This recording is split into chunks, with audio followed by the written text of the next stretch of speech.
Welcome back. Thank you for joining the story of Kennecott once again. The morning sun struggled to pierce the thick veil of clouds that hugged the peaks of the Wrangell Mountains. From above, the world appeared soft, distant, a place of calm beauty. But for the miners of Kennecott, the clouds were a ceiling, a reminder that the heights they had climbed to reach copper-rich veins were both a blessing and a curse. Here, at the edge of the sky, life was precarious, measured in snowdrifts, frostbite, and the faint, unyielding heartbeat of the mines themselves. Workers moved like shadows across the frozen landscape, their breaths curling in the frigid air. Every pick struck stone and ice with a rhythm both hypnotic and relentless. The mines above the clouds were not merely a source of wealth. They were a test of human endurance. Those who had come seeking fortune quickly learned that nature demanded respect, that the mountains had their own patience, their own invisible rules. The town of Kennecott, perched precariously on steep slopes, seemed almost ethereal from a distance. Wooden structures, coated in frost and ice, clung to rock faces. Smoke spiraled lazily from chimneys, hinting at life inside, but offering little warmth against the wind that howled like a distant predator. Life here was a negotiation between man and mountain, ambition and survival, greed and humility. Inside the mines, lamps flickered against dark walls, casting long shadows over the copper veins. Miners spoke little, their communication subtle, a nod, a hand signal, a glance over the shoulder. Every tunnel was a labyrinth of frozen stone, echoing the hidden hazards above and below. A misstep could mean frostbite, collapse, or worse, a fall into the void that yawned silently beyond the surface. Families in Kennecott adapted to these extremes with a quiet resilience. Children learned to navigate snow-packed paths as if born with an instinct for survival. Their laughter, muffled by layers of clothing, echoed faintly against ice walls. Parents watched carefully, teaching lessons of caution alongside hope. Even in isolation, life pressed on. Gardens were tended in small patches of thawed soil, fires were kept alive, and letters arrived from distant cities, connecting the skybound community to a wider world. The clouds themselves became companions, shifting with moods of their own.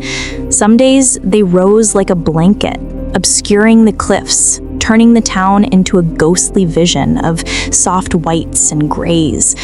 Other days, sunlight broke through, illuminating ice crystals and revealing the gleaming veins that miners had fought to reach. In every shift, every gust of wind, Kennecott whispered the lessons of patience and respect. Despite the hardships, the allure of the copper veins could not be denied. Wealth lay beneath layers of rock and frost, and men and women worked tirelessly, dreaming of the fortunes that would justify their toil. Each chunk of ore extracted carried the weight of ambition, the strain of human endurance, and the silent acknowledgement of the mountain's power. Evenings brought a fragile calm. Smoke from cabins curled into the waning light, mingling with the clouds that crept through the valleys. Miners returned, bodies aching but hearts unbroken, and families gathered close to stoves, sharing warmth, meals, and stories of the day. Outside, the peaks loomed silently, guardians of both treasure and danger. The mines above the clouds demanded a vigilance that was both constant and invisible. Danger lay not just in collapse or frostbite, but in the small moments of inattention, the underestimation of a mountain that had existed long before any human set foot on its slopes. Kennecott's people learned that survival was not about conquest, but about harmony with the heights they called home. By twilight, the town seemed suspended between between two worlds, the human and the elemental. Shadows lengthened over ice-slick paths, clouds rolled lazily through peaks, and the faint glow of lamps reflected off frozen walls. In this liminal space, Kennecott endured, a testament to human tenacity and the quiet, unyielding presence of nature above the clouds. Life in the mines was not easy, and it was not meant to be. Every sunrise was a negotiation, every step a reminder of the fragile line between survival and disaster. And yet, in that tension, in that delicate balance, the town thrived, as if the clouds themselves had sanctioned its existence, temporary, beautiful, and unforgettable. The wind howled through the Wrangell Mountains like a chorus of ghosts, carrying snow in jagged sheets that cut across the narrow paths leading to Kennecott.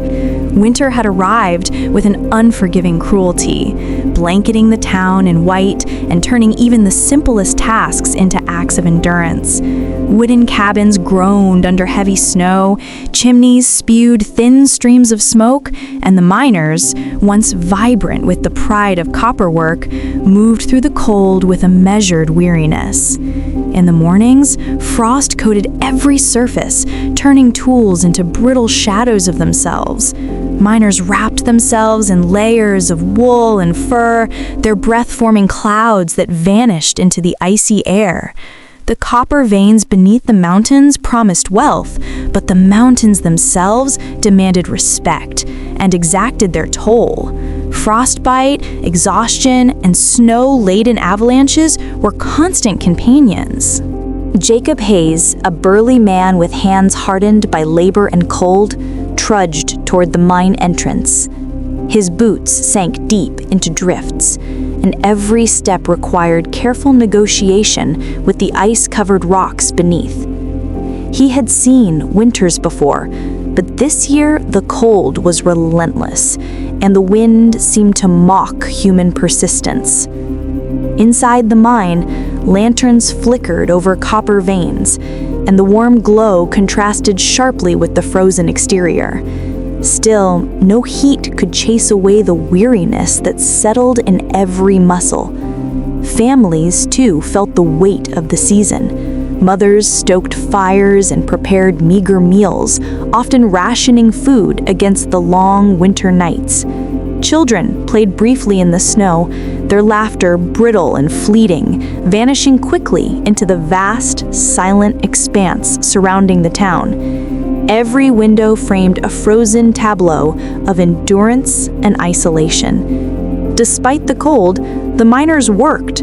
Shovels scraped frozen rock, carts rattled along icy rails, and lanterns cast golden glows on copper veins that seemed to pulse with potential beneath the mountains. The work was grueling. Frostbite could strike in minutes, and exhaustion hung like a shadow over every face. Yet the promise of copper, wealth, progress, and the pride of achievement kept them moving, step by painstaking step. Outside, the mountains were both awe-inspiring and cruel. Avalanches tore through valleys without warning, erasing paths and burying supplies under tons of snow. Winds ripped at the edges of the town, forcing families to barricade doors and windows.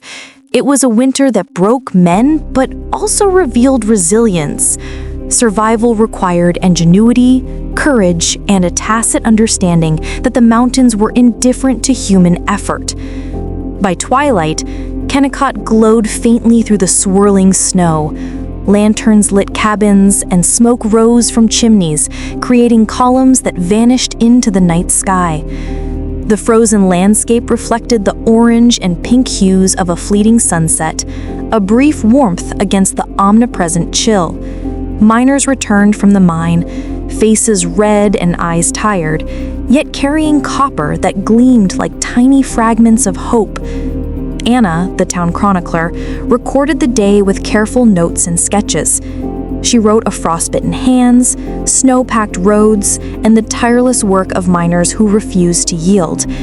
Each entry was both a testament and a warning. Winters here were merciless, yet life persisted, stubborn and beautiful in its quiet heroism. Night in Kennecott was a time for reflection. The wind still moaned outside, but inside cabins, families huddled together.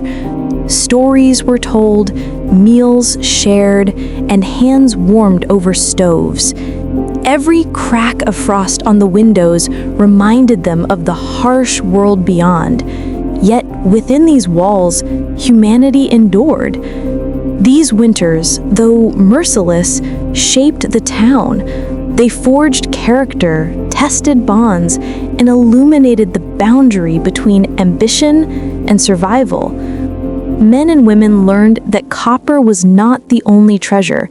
Endurance, courage, and the will to face relentless cold were wealth of a different sort. By the end of the season, snowdrifts piled high, and the town appeared frozen in a timeless stillness. But within each cabin, within each heart, the story of survival glowed bright. Kennecott had endured the winters that broke men, and in that endurance, the town and its people had been quietly transformed. The winter winds bit harshly as the first shipments of Kennecott copper were loaded onto creaking rail cars. Steam hissed from makeshift boilers, mingling with the frost that clung stubbornly to every surface. For decades, this remote Alaskan mining town had produced a treasure hidden beneath glaciers and ice: copper. But now, its value had shifted from the quiet hum of industry to the loud, relentless demand of global conflict. By 1914, the world teetered on the edge of war, and the copper veins beneath Kennecott became more than just metal. They were lifelines for nations preparing for battles far beyond the frozen mountains. Every ton extracted carried the weight of empires, fueling the engines of ships, the wiring of telegraphs, and the artillery that would decide the fates of millions. Inside the mines, men moved like shadows.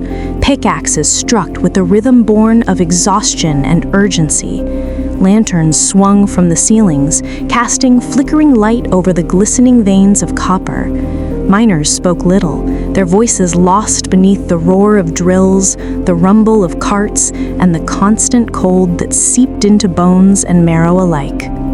Outside, the winds howled across snow-drifted ridges, carrying the faint, metallic scent of freshly cut ore.